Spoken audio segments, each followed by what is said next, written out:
Hey everyone, Hydra here, and see if I can get this review out without getting interrupted. And like my last one, this one, when I post it, will probably not have an intro or an outro. That's because I'm at work. I forgot my external drive. That's where I store my intro and outro videos. I know you guys love my shitty intros, but you'll just have to deal with with an immediate drop in into the video. I guess I could have given a big long pause though and like filled it with some waiting music or something.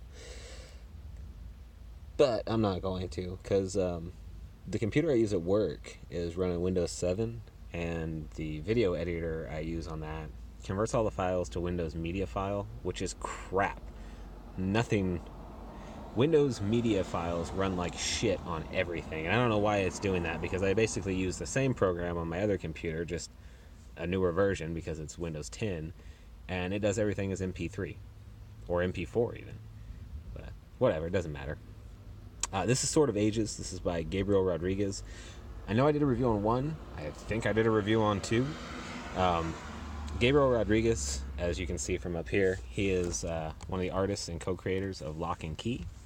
Jeff Lemire, I believe, did all the writing on Lock and Key. Gabriel just did the art. Gabriel is a very good, very consistent artist. His style is, well, I mean, this is his style. And if you're familiar with Lock and Key, that as well. His writing, I'm pretty sure this is the very first thing he's written, and it's good. If I had any complaints about his writing, it would be that he writes a little bit too much, or more than he needs to. I mean, it's a comic. I feel like he could have easily turned this into a novel, but because he's an artist, he wanted to do a comic, so he had to kind of cut back on his writing. Very good books, though. They're fantasy-based. You don't see a lot of fantasy comics nowadays, especially decent ones, but he does a good job on these. I definitely recommend him, especially if you like his past work. He is, hands down, one of the more consistent artists in comics, and he's a really nice dude on social media. He'd have politically, I would disagree with him, but he's from a different country, so don't expect him to understand the American citizen and what I feel like we should believe in. So, and he doesn't castigate you for it. He just doesn't agree is all. He's a cool guy. And like 95% of his social media posts are about this comic or something else or his friend's comics. So he's definitely a fan.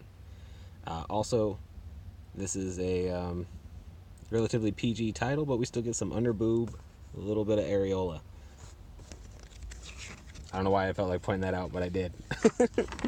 So this issue, our main character is Avalon. She's this girl here. If you're not familiar with the book, she's our main. The Raven talks. He plays a key role I'm not going to get into right now. The people accompanying her are these three here. One is a monk. I forget what this guy is. I think he's like a necromancer or some crap. And then just a spear wielder warrior.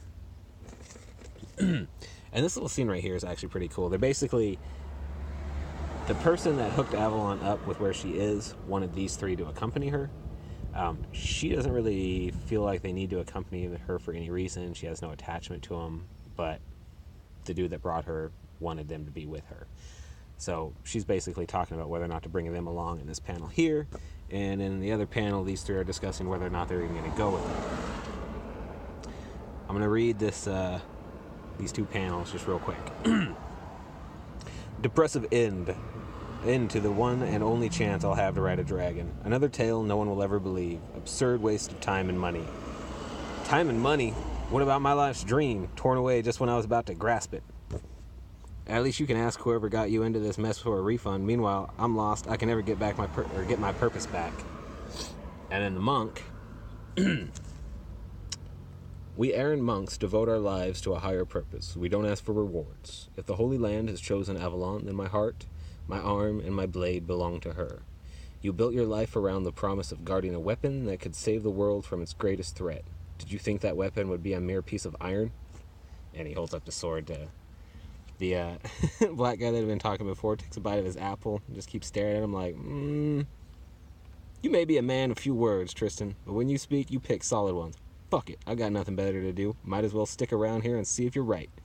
And that's basically what makes him decide to go along. Our blue dude, who I forget what he is, I think he's a necromancer, he decides to go along part of the way, and then he's going to split paths. He ends up sticking for the whole trip, though. We also meet our boss Argon is a badass. Like, he does a really good job on these bad guys. Get a little bit of idea of what they're planning. I'm not going to get into it because if you haven't read the series, it's just going to be a bunch of pointless stuff. These guys showed up in an earlier issue. I think it was issue 1. They tried robbing Avalon. She tied him up as punishment, was going to come back and release him, but somebody went through and burned him at the stake. She's pretty beat up about it. They're pretty sure they know who it is, and then that's when we move into other parts of the story. This is the guy that basically introduced Avalon to everybody. He plays a very key role. These are the main quote-unquote good guys. I say quote-unquote, but actually he does a really nice job of good is good, evil is evil. They all worship gods and have these oaths and rules and whatnot, but there's a very clear line between good and evil, which is cool. That's what I like from fantasy.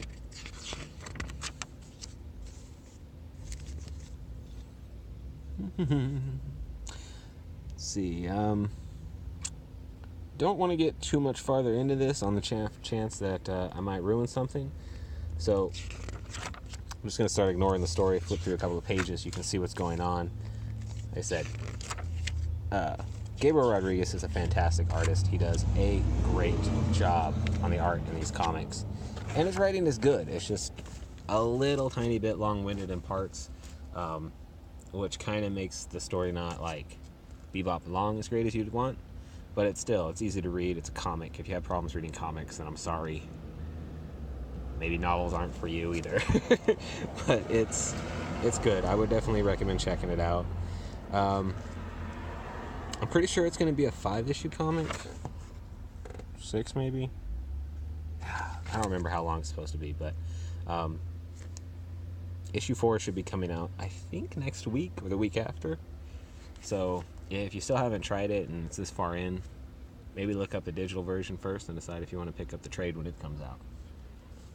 All in all, though, I do recommend this. Thanks for watching. Hail Hydra, baby.